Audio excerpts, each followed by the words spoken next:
Humanity was moving along like usual, routine lives, familiar chaos. At the White House, big political decisions were being made, while out on the streets, regular people planned their tomorrow, completely clueless about the storm creeping their way. Then, just one morning flipped the entire world upside down. Out of nowhere, every living creature with a Y-chromosome dropped dead: men, male animals, birds, all gone in an instant. Even the president wasn't spared. The only ones left, a washed-up, barely known magician named Yorick, and his only companion, a capuchin monkey named Erson. Chaos hit fast. Regina Oliver was next in line to become president during emergencies, but the moment disaster struck, she was overseas and just vanished. No contact, no clue, no command, and without anyone steering the ship, everything started falling apart.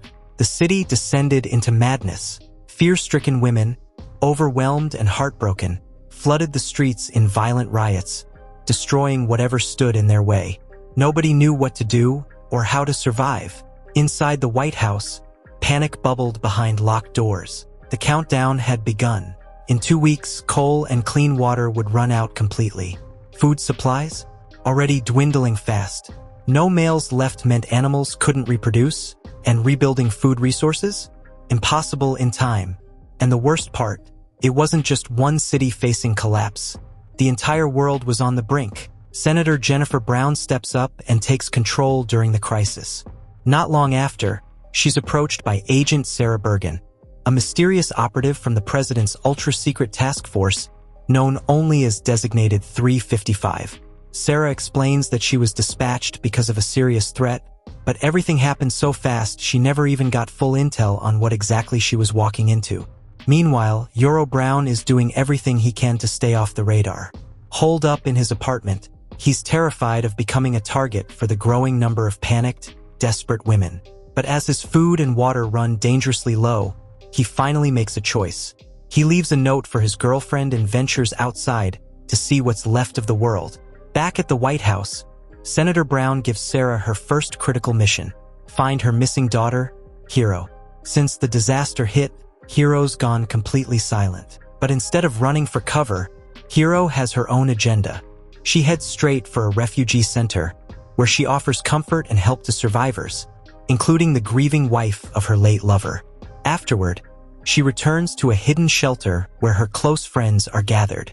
At first, the sight of a few surviving men causes shock, but it doesn't take long to uncover the truth.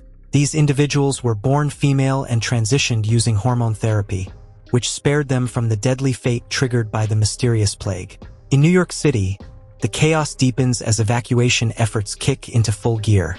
The streets are flooded with military vehicles, heavily patrolling in search of any threat.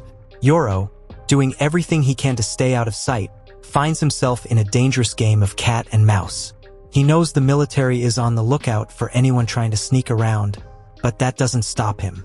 He manages to slip into a local bar, where he leaves a new message for his girlfriend. His heart aches, desperately hoping she's still alive, and that seeing his autograph might bring her back home. Usually, Yorick's quick reflexes keep him under the radar, but today things take a turn for the worse. His mischievous capuchin, Erson, slips out of his grasp and runs off. Without thinking, Yorick chases after him, but the chase leads him straight into the flooded subway, where Erson disappears into the filthy, corpse-laden waters below. Racked with disgust but driven by loyalty, Yorick knows he can't let his only friend vanish. He plunges in after him. As Yorick struggles through the murky water, he swears he spots another living man.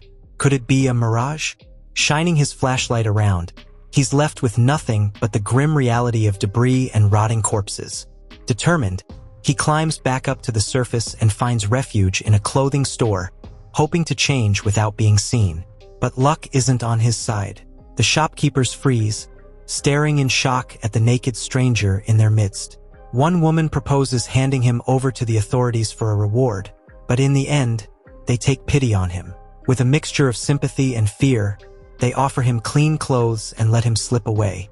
The pressure Yorick's been under is pushing him to the edge of madness. Desperate for some comfort, he scrolls through the videos on his phone, reliving the moment when Erson, his loyal capuchin, came into his life. The sound of his friend's voice is enough to pull the little monkey out of hiding. The pair, finding solace in each other, return to the apartment, thinking they're safe at last. But the moment Yoro hears the door creak open, panic sets in. Someone's broken in. With no time to think, he grabs the nearest weapon, a guitar, and hides, waiting for the intruder. But before he can make a move, it's too late. Sarah is faster, stronger, and quicker to act. In a flash, she disarms him and, after a few tense hours, delivers him right to his mother, Senator Brown. Meanwhile, the pilots who flew Yoro into the White House are locked away out of sight. Sarah spins a story about them needing rest after the long flight, but the truth is far darker. They can't risk anyone knowing that the new president's son is alive. The mere hint of a conspiracy could spark even more chaos. Yoro's not exactly thrilled about being locked away either. After a much-needed rest, he's itching to explore. Curiosity gets the best of him, but it nearly costs him everything. While snooping around an abandoned office, Yoro's discovered by Mara, the widow of the deceased president. Just in time, Jennifer and Sarah arrive on the scene, quickly convincing everyone that Mara's suffering from a severe mental breakdown. While Mara's fate is momentarily sealed, Yoro manages to slip into hiding, but the tension among the conspirators is only growing stronger. Sarah insists that Yoro must be removed from the White House, or the whole situation could spiral out of control. The late president's daughter is desperate to uncover what her mother saw that night. Jennifer tries to reassure Kimberly, telling her it was just a hallucination, but Kimberly isn't convinced. Something's not adding up. Deep down, she suspects that President Brown is hiding the truth. Meanwhile, Jennifer Brown gives the order to track down a geneticist, someone who can examine Yoro and uncover the secrets behind his survival, and that of Erson. Jennifer plans to bring in specialists to the White House, but Sarah stands firm. It's too dangerous.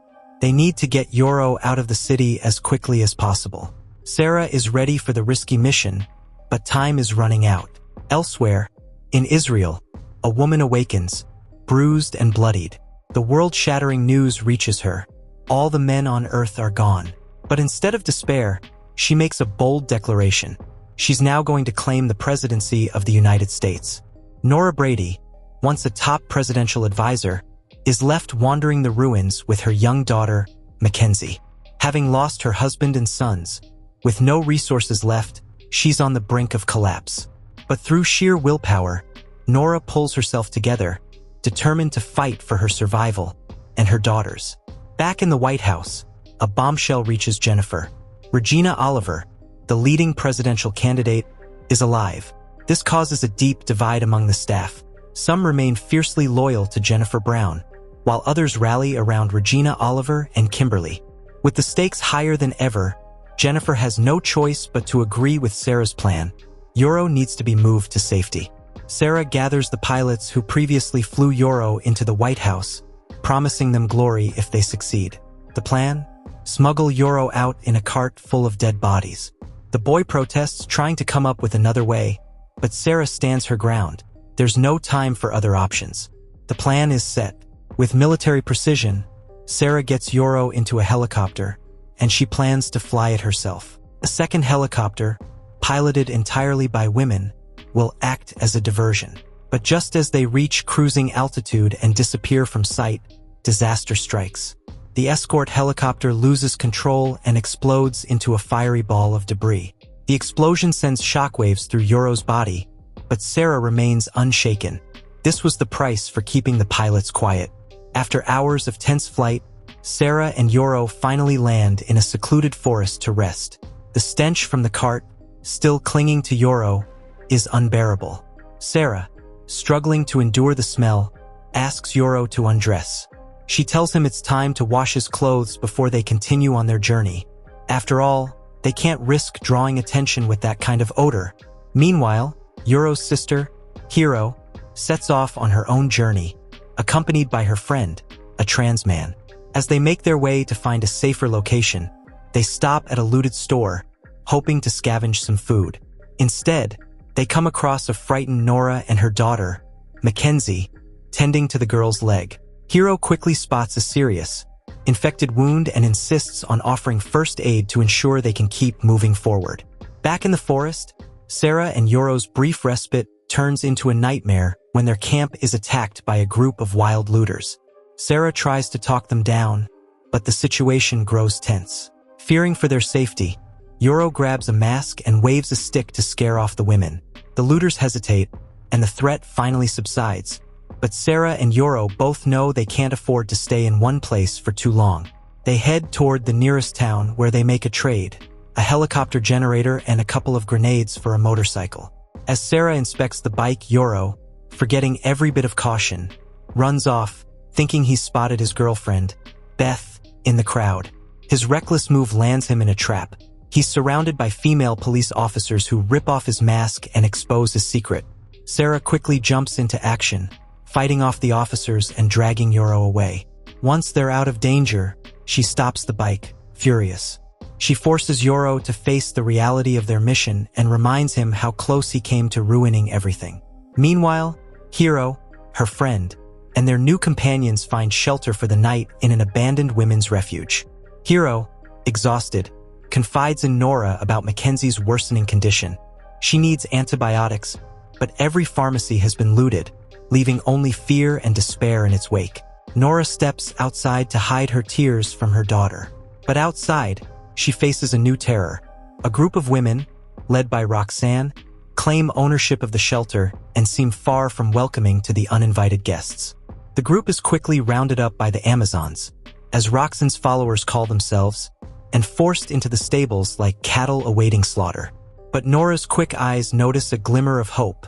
One of the Amazons is badly wounded. She asks Hiro to examine the girl and provide whatever help she can. Hiro does her best, but the gunshot wound is too severe, and with nothing but duct tape and rubber gloves, it's clear that time is running out. After hours of makeshift surgery, the girl's condition only worsens, and Roxanne, with a cold look in her eyes, decides to end her suffering once and for all. To Nora's surprise, Roxanne shows a surprising kindness, offering shelter to the group for the night. She even promises to provide the much-needed antibiotics for Mackenzie. As the group follows Roxanne, Hiro starts to realize that the antibiotics are just the tip of the iceberg. The gang doesn't just control a few supplies. They own an entire shopping mall stocked with everything they could possibly need. Meanwhile, Sarah and Yoro continue their treacherous journey toward Boston, hoping to find the elusive geneticist, Allison Mann. But when they reach the city's entrance, they're met with a heavily guarded military checkpoint, complete with tear gas and armed soldiers. Sarah quickly formulates a plan. She'll create a diversion to keep the soldiers busy, while Yoro and Erson sneak around the blockade. As Sarah deals with the soldiers, Yoro slips through a side street and finds himself in a rebel-controlled headquarters. There, things get dicey, and he's captured by the rebels. Luckily, they mistake him for a trans man, and instead of exposing him, they let him go, even providing directions on where to find his people, get the hormones he needs, and remain hidden. Finally, after all their struggles, Yoro and Sarah track down Allison Mann's apartment, then her office at Harvard. The geneticist isn't thrilled by their unannounced visit, but once Yoro removes his mask, she immediately realizes why they're there. It's clear to Mann that she needs to study Yoro and his pet capuchin monkey, but there's a problem. The facilities at Harvard have been looted, and the necessary equipment and biological samples are nowhere to be found. She has one solution. They need to travel to San Francisco, where she has access to a lab. Sarah agrees to the dangerous journey, but with a twist.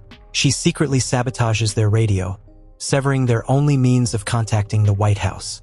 She then uses the radio malfunction as an excuse to leave, instructing Yoro to stay behind and watch over the geneticist, while she goes off to find another way to communicate with the White House. While political infighting over power rages on, not everyone is fixated on it. One of Jennifer Brown's aides, Christine, falls ill and fears she has lost her baby. But an ultrasound reveals shocking news. The pregnancy is progressing, and it's likely she's carrying a boy. The news sends a ripple of uncertainty through the ranks, as the implications are far-reaching. Meanwhile, Sarah breaks into a stranger's house, only to be met with an unexpected surprise. The homeowner is as skilled and dangerous as the secret agent herself. A brutal fight ensues between the two women, but once they stop, catch their breath, and let each other speak, it turns out they're on the same side, working for the same organization, and they both came here for the same reason, to find the homeowner and put a bullet in her. Back at the White House, the news of the helicopter crash shakes Jennifer to her core, but Christine tries to calm her. The search team found only 2 pilots' bodies, which offers some relief, but that moment of peace doesn't last long. Jennifer realizes, with a sickening feeling, that Sarah most likely staged the crash to get rid of unnecessary witnesses. A terrifying thought grips her. Yorick is now with a dangerous criminal, and who knows what Sarah might do to him. To make matters worse, Regina Oliver, the primary challenger for the presidency, arrives at the White House. Kimberly, ever the schemer, seizes the opportunity and begins plotting a coup to oust Jennifer Brown and grab power for herself. Meanwhile, Allison Mann confesses to Yorick that she has serious doubts about the success of her research. She's unsure whether they'll have the resources to uncover why the men died or even if it's possible to bring the male species back. But one thing is clear, hard times are ahead for Yorick and his capuchin monkey. They are about to become experimental subjects. Sarah, who's been scheming in the shadows, returns to the office and falsely tells Yorick that she spoke to his mother and has received permission to go to San Francisco. The trio sets off, unaware that a military patrol is already scouring the city, hunting for Sarah and her accomplices. As the women wait for a safe window to pass through gas deployments, Yorick decides to visit the place the rebels told him about, a community of transgender people where he can remove his mask and reveal his true face without fear. Sarah explodes in a fit of rage over his latest reckless act. But soon, it's clear that the real threat isn't Yorick, it's Sarah herself. The patrol arrives at the community, showing everyone Sarah's photo. The trio narrowly escapes, hiding in a church where Sarah is forced to come clean. She admits she has no communication with the White House and has been making all the decisions on her own, with no backup or guidance. Hero, her friend, and Nora with her daughter continue to live in Roxanne's commune, where they believe they've stumbled upon a true paradise. Food, medicine, safety, it seems like the perfect place to survive. But paradise is never what it seems. When Nora tries to take her daughter away from one of Roxanne's radical feminist meetings, the situation takes a sharp turn. Roxanne erupts in fury, her face twisted with rage. She reminds them all too clearly, they are guests in her domain, and they will follow her rules. No questions asked. Obedience is mandatory, or there will be consequences. Roxanne does everything in her power to turn young Mackenzie against men, pushing her to join their radical movement. But just as another meeting begins, a shrill battle alarm cuts through the air. The women spring into action, quickly barricading the entrances and arming themselves to defend their precious supermarket. When the attackers arrive, they turn out to be a desperate group of women, clutching a little girl. Roxanne steps forward, but her heart has hardened. There's no room for outsiders, not even a child in need. Coldly, she drives them away, refusing to show any mercy. Meanwhile, Allison stumbles upon a flyer hidden among Sarah's belongings, a wanted poster for the agent.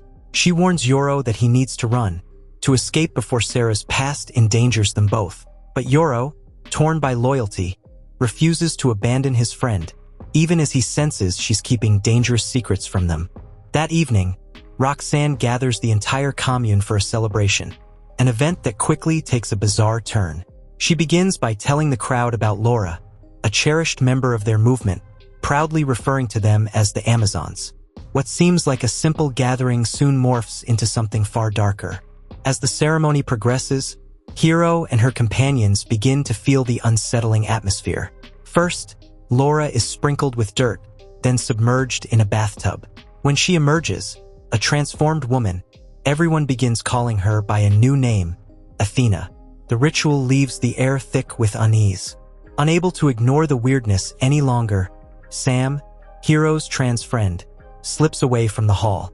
But someone follows him, not to comfort him, but to warn him of the dangers of clashing with Roxanne. The warning, however, backfires. She's swiftly summoned for a conversation, her fate uncertain.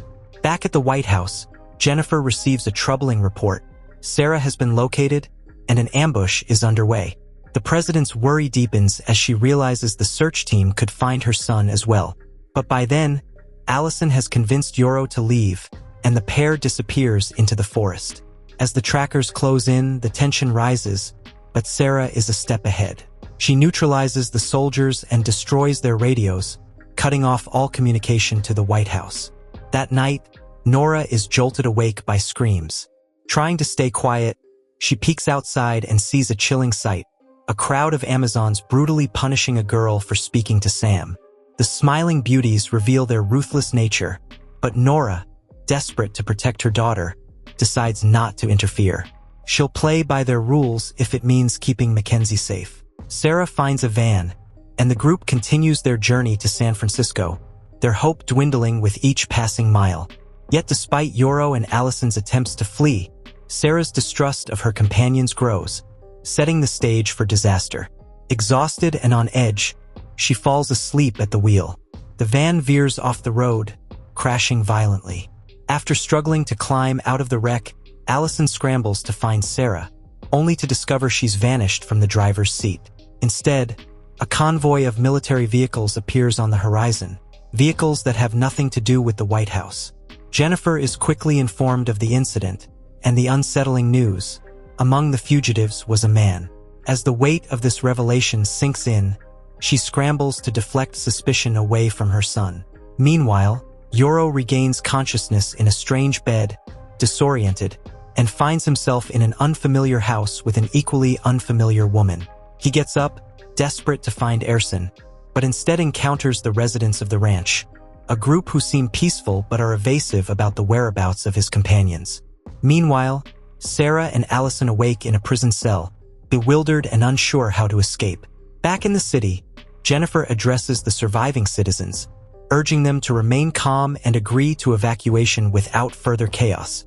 Among the crowd, she spots a familiar face: Beth, her son's girlfriend, who's been in a hospital all this time. As Jennifer speaks with Beth, Kimberly continues to plot with Regina, pushing her to overthrow her mother and take control.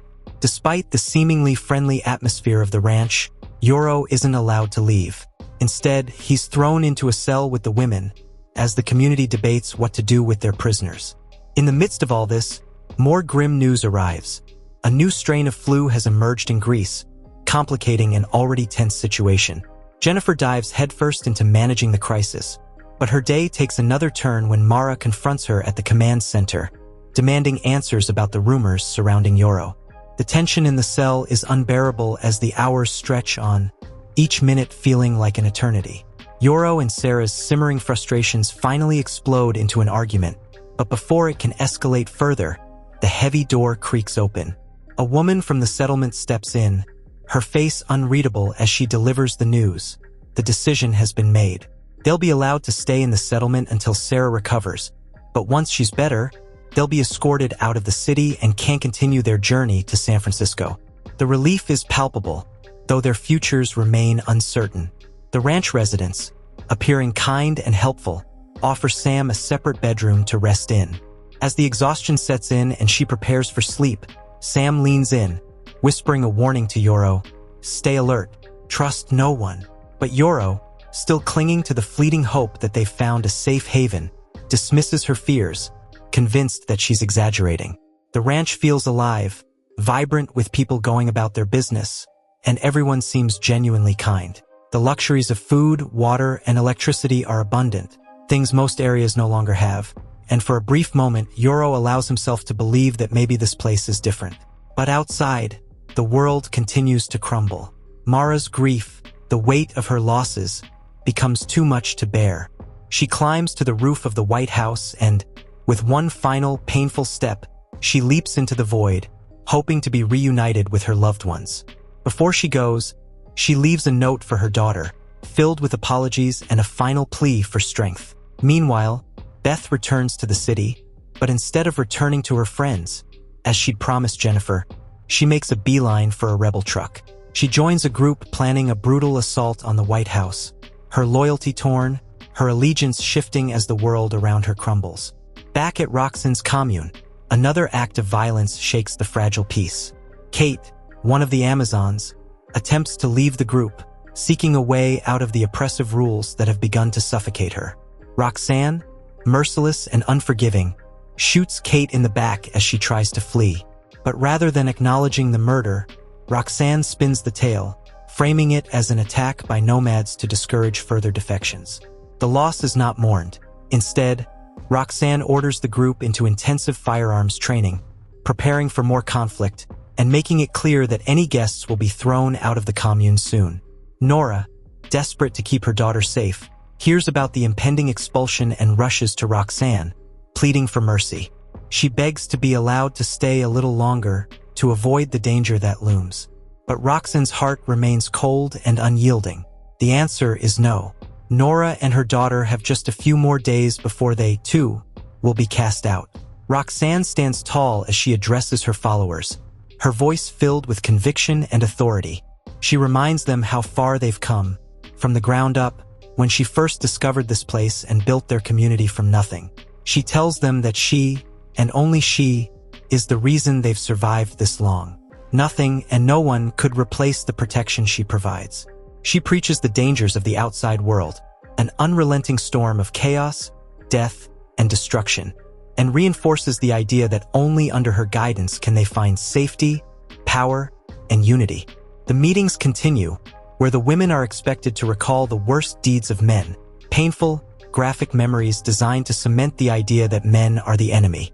These gatherings are crucial for Roxanne's control, reinforcing her dominance and portraying her as the singular protector of all the women in the commune. The more the women internalize these teachings, the less room there is for doubt. In their eyes, Roxanne is not just their leader, she is their salvation. Meanwhile, Sam, frustrated by the manipulative power Roxanne holds over everyone, decides to leave. He begins preparing to carve out his own path, envisioning a new community away from Roxanne's influence. He hopes to take over the guest houses by the lake and start anew. However, Hero, once fiercely loyal to him, finds herself swayed by Roxanne's magnetic charisma. She begins to doubt the validity of Sam's warning, torn between her old friend and the promises of Roxanne's world, a world of safety, comfort, and belonging. The tension boils over during a heated argument between Hero and Sam. Roxanne, ever the opportunist, watches from the sidelines and sees an opportunity to deepen her hold on Hero. She steps in, making sure to manipulate Hero's emotions by reminding her that even Sam, who had once stood beside her, wasn't a real man. This further poisons Hero's perception of Sam, and in the end, the two friends part ways. Roxanne, now satisfied with the outcome, allows Sam to leave, but not without a few parting provisions. She lets him take a little food for his journey, though it's clear that her intent is to see him gone. The next morning, she doesn't tell Hero the truth, that she was the one who let Sam go. Instead, she comforts the girl, painting herself as the one who is truly looking out for her best interests. In a move to further solidify Hero's loyalty, Roxanne organizes a grand farewell celebration. This festival is meant to mark the end of all things male and reinforce the idea that they are all better off without men, without their influence. In a move to further solidify Hero's loyalty, Roxanne organizes a grand farewell celebration. This festival is meant to mark the end of all things male and reinforce the idea that they are all better off without men, without their influence. The celebration is lively and jubilant, with the women dancing and singing, celebrating their newfound freedom from men. But as the night wears on, Nora watches from the sidelines. She feels increasingly isolated from the group, unable to truly connect with them. The sense of being an outsider festers within her. But rather than quietly simmering, Nora plans her revenge. That night, while everyone sleeps, she sneaks into the shopping mall and sets it ablaze. The fire quickly consumes the building, and by morning, the Amazon commune's prized supplies are destroyed. The destruction leaves the Amazons reeling. They survive the fire, but their resources are gone, and their sense of security shattered. Roxanne, however, spins the situation, claiming that they will rebuild, that they will overcome this loss and emerge even stronger. She comforts the women with empty promises, rallying them with the idea that they are resilient, that they are united in their cause. Behind her mask of sorrow, Nora feels a twisted sense of satisfaction. She watches the grief-stricken women and relishes in the power she now holds over them. As Roxanne's control begins to slip, Nora realizes that this is her moment to gain leverage. She prepares to make her escape that night, heading into the forest to check her supplies. However, Her plans are interrupted when she stumbles upon something unexpected.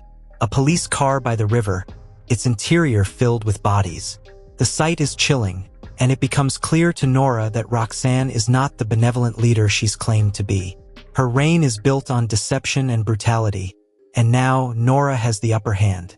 Determined to use this information to her advantage, Nora confronts Roxanne when they are alone. She reveals her discovery of the police car and the bodies, and in exchange for her silence, she demands access to the best food, protection, and shelter for herself and her daughter. But Nora doesn't stop there. She offers more. She promises to help Roxanne retain control over the community, ensuring that the women won't abandon her in the wake of the destruction. Roxanne, ever the manipulator, sees the value in Nora's offer and agrees to her terms. She gathers the Amazons and delivers a rousing speech, one filled with fiery rhetoric. She promises that despite their losses, they will endure, that they will conquer the world and rise above all challenges. The women cheer and rally behind her, their loyalty once again solidified in the face of hardship. As Sarah continues to recover, her training becomes a necessary routine, even though her mind often drifts into disorienting hallucinations and disturbing visions. Her sharp instincts, however, never falter, and she remains vigilant, especially when it comes to Yoro. She notices how he's beginning to trust the villagers too much, letting his guard slip. Sarah's suspicions grow when one of the villagers approaches her with questions about a device found in the wreckage of their vehicle. The villager is evasive, refusing to share the nature of the device, but it's clear to Sarah that the beacon must have been planted there by Roxanne's orders. The realization fills Sarah with a growing sense of unease. Something bigger is at play. Meanwhile, Hiro discovers another settlement, one that hides behind the guise of honoring the memory of men, all while pretending to protect women's rights. This community is led by a different group of women who have seemingly created a memorial to men, though their motives are suspicious. Roxanne, ever the opportunist, organizes a raid on this settlement, sending the Amazons to steal food and supplies. The scene quickly devolves into chaos as the Amazons destroy everything in their path. But Nora, observing the destruction, begins to question the morality of what she's witnessing. This is no longer about survival, it's about cruelty and dominance. She tries to reason with Roxanne, but the leader's deranged ideology makes it impossible for her to see reason. Roxanne insists that this is the path to power and strength, and Nora is left feeling increasingly repulsed by the group she once tried to belong to. Back in the heart of the political storm, Regina Oliver is preparing for a full-scale coup. With Jennifer Brown's power slipping, Regina orders her allies to be ready for action within the next 30 minutes. However, the rebellion is not as united as it seems. Kimberly, who had once been a strong ally, has lost her fire after her mother's death and is reluctant to continue with the rebellion. Despite this, Regina presses forward, counting on her supporters to overthrow the president. As tensions rise, Beth's team carries out a dangerous mission beneath the government building, planting explosives meant to cripple Jennifer's hold on power. The stage is set for a violent confrontation. When Jennifer is summoned to the command center, it's clear that she's about to face the fallout from the chaos she's been trying to manage. The rebels demand answers about Yoro's whereabouts, accusing Jennifer of hiding the truth to protect her pregnant aide, Christine. The president is forced to confess that her son is alive and that he was sent to a geneticist in an attempt to save humanity, though no one knows if he has reached his destination.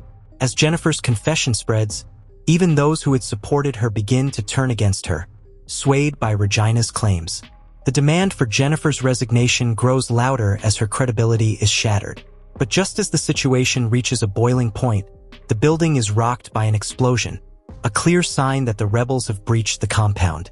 They storm the command center, making their way through the underground tunnels, clashing with Jennifer's security. The president's forces are overwhelmed and forced to surrender, their weapons useless against the well-organized rebels. In the midst of the chaos, Jennifer catches sight of Beth, recognizing her despite the balaclava. Beth signals for her to remain silent, and Jennifer understands the unspoken message: stay quiet or risk blowing Beth's cover. The rebels' plan continues, but Regina, ever hungry for power, is not willing to relinquish her ambition without a fight. As the rebels move the hostages out of the control center, Regina makes her move, asserting that she is the rightful president and demanding immediate compliance from everyone. Her desperation escalates as she accuses her former allies of betrayal, exposing Kimberly's lack of loyalty, and, in her final act of rage, announces to the rebels and everyone else that Jennifer's son is alive. The revelation sends shockwaves through the room, but before Regina can say anything else, a rebel silences her permanently with a bullet to the head. Her life ends in an instant, but the damage has already been done. The news of Jennifer's son spreads like wildfire, shattering the fragile alliance between the rebels and throwing their plans into disarray. What was once a well-coordinated effort to overthrow Jennifer now faces a significant fracture, as conflicting interests and power struggles rise to the surface. In the wake of Regina's death, the rebel group finds itself in turmoil. The lines between loyalty and betrayal blur as the future of the rebellion hangs in the balance. Jennifer, though weakened, is forced to take control of the situation once again. The choices she makes in the coming days will determine not only her fate but the future of the country and the fractured alliances that remain. Yoro's prolonged stay at the settlement is proving to be a dangerous distraction, especially for the women in the community. Starved for any form of male attention in a world where men are increasingly scarce, the women begin to hunt him down, desperate to spend time with the last known surviving man. As they circle him like predators, Yoro is oblivious to the dangers lurking around him, too wrapped up in his newfound safety. Meanwhile, Allison, distracted by the local social scene, unknowingly leaves him vulnerable. Taking advantage of the momentary chaos, Sarah sneaks into the forest, her main mission now clear: to destroy the beacon that has been transmitting her location all this time. She knows that if the beacon is not destroyed, she and the group will never be safe from constant surveillance. As she works quickly to neutralize the device, the weight of the situation becomes even more apparent. This is not just about survival anymore. It's about staying one step ahead of everyone who would use them for their own purposes. Back at the White House, the rebel evacuation plan has failed spectacularly. A rival faction of rebels releases tear gas through the ventilation system, plunging the building into chaos. Gunfire erupts throughout the hallways, and the hostages scramble to escape as their captors and allies clash in a deadly firefight. Those who cannot escape in time are gunned down, their lives ending abruptly in the turmoil.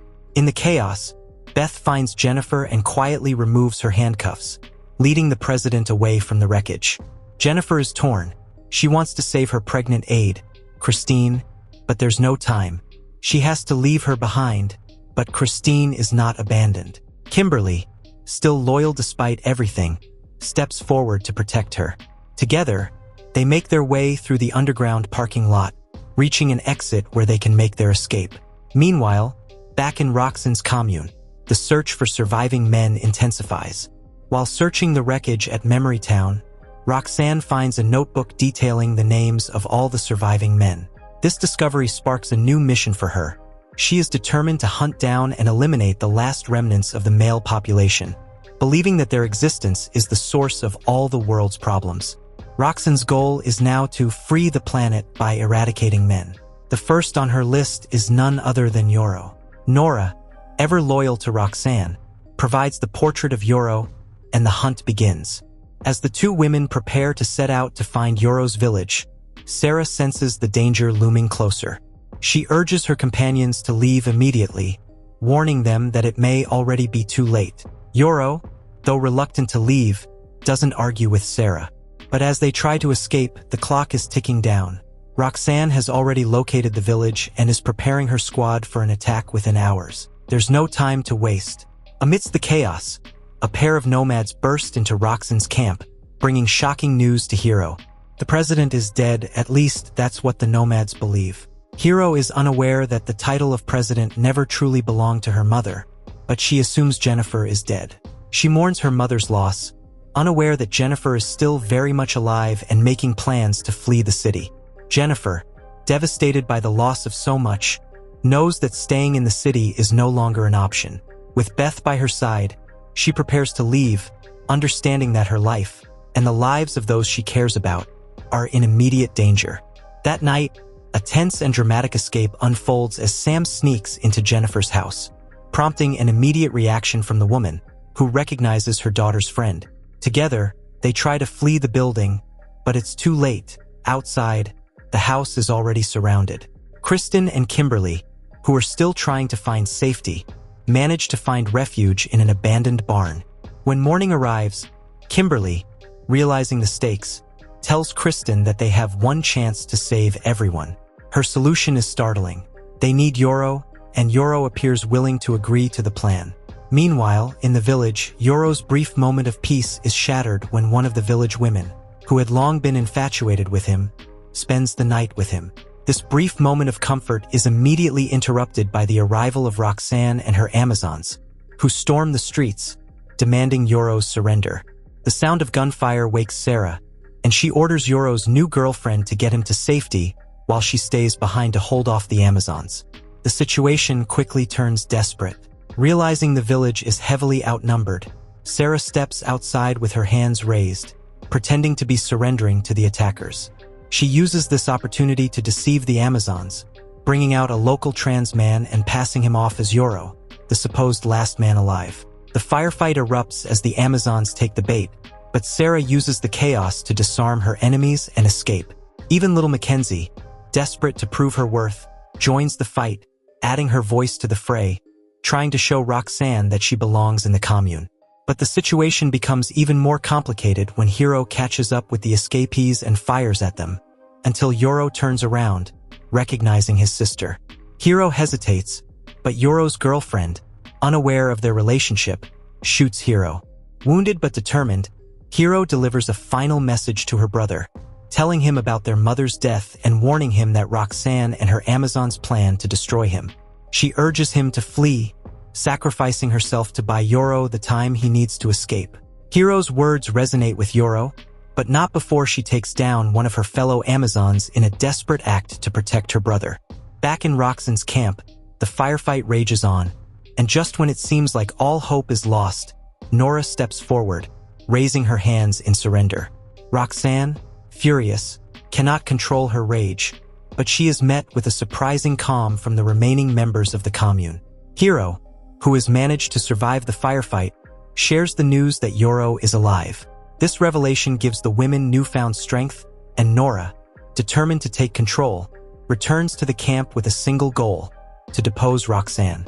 In a tense moment of confrontation, Nora challenges Roxanne's authority, but words alone fail to convince the Amazons to turn against their leader. Roxanne continues to provoke Nora until, in an act of sheer defiance, Nora shoots her in the chest. The Amazons, momentarily stunned, hesitate, but Nora's words quickly rally them. Hiro steps forward, now standing by Nora's side as the new leader of the group. In an instant, the power dynamic shifts, and the women of the commune have a new leader who promises change and a future free from Roxanne's oppressive rule. Elsewhere, Sarah walks for several kilometers and finally finds Yoro and Allison. Yoro is devastated, feeling like he has lost everything he loved, with no reason to go on. Sarah listens, and as she does, she shares her own painful past, revealing that she, too, lost her parents when she was young. She tells Yoro that if he wants to, he can walk away from it all. Since Jennifer is presumed dead, the agreement they had no longer holds. But Yoro refuses.